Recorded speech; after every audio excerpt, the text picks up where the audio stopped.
Hello friends, welcome to our 3 minutes quick note series of TPA. इस series में हम 3-4 video देख चुके हैं। अभी हमारा नेक्स्ट है चैप्टर 2 तक हम देख चुके हैं। आज जो है चैप्टर 3 हमारा इसमें स्टार्ट हो रहा है। चैप्टर 3 बात करता है सेल ऑफ इमूवेबल प्रॉपर्टी की। सेक्शन है 54 टू 57, 4 सेक्शन है इसमें।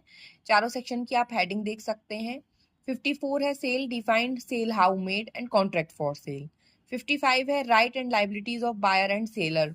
तो आपको ये सेक्शन बेस्ड क्वेश्चन बनता है 55 में कि बायर और सेलर के राइट्स और लाइबिलिटी कौन से सेक्शन में बताए गए हैं। सेक्शन 55 में बेस्ड ऑन सेक्शन ये कई बार पूछा जा चुका है।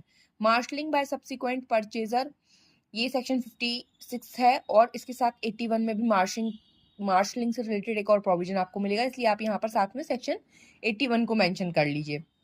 सेक्शन 57 बात करती है provision by court for encumbrances and sale free therefrom. ठीक, तो ये चारों सेक्शन आप हेडिंग वाइज याद रखेंगे। उसके बाद चैप्टर 4 जो है वो है आपका mortgage of immovable property and charges से रिलेटेड। 58 टू 104 तक चलता है।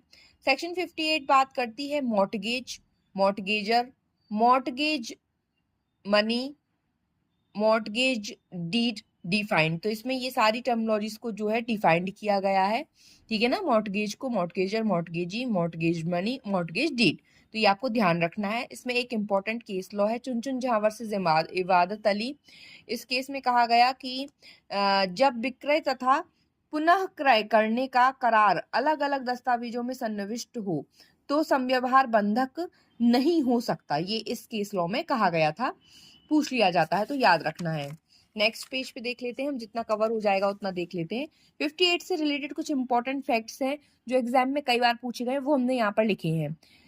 जो सिंपल मॉर्टगेज की बात इसमें बताई गई है, तो simple mortgage registration, in simple mortgage registration is compulsory whether the value is less than 100 rupees. अगर 100 रुपीज से कम की वैल्यू भी है तो भी सिंपल मॉर्टगेज यदि है तो उसका रजिस्ट्रेशन आवश्यक होता है। ये इंपॉर्टेंट फैक्ट है जो एग्जाम में पूछा जाता है। फिर उसके बाद मॉर्टगेज के कई प्रकार होते हैं, जिनमें से एक होता है mortgage by deposit of title deeds. इसको इक्विटेबल मॉर्टगेज भी कहा जाता है। ये भी कई बार एग्जाम्स में आपसे डायरेक्ट क्वेश्चन आया है कि mortgage by deposit of title deeds also known as, and आपको 4 ऑप्शन दे दी जाएंगे तो आपको याद रखना है कि इसको इक्विटेबल मॉर्टगेज भी कहते हैं। इसको mortgage by deposit of title deeds.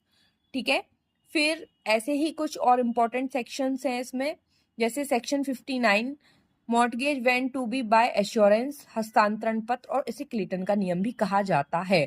ठीक है, तो ये कई बार पूछा गया है कि क्लेटन का नियम कौन सी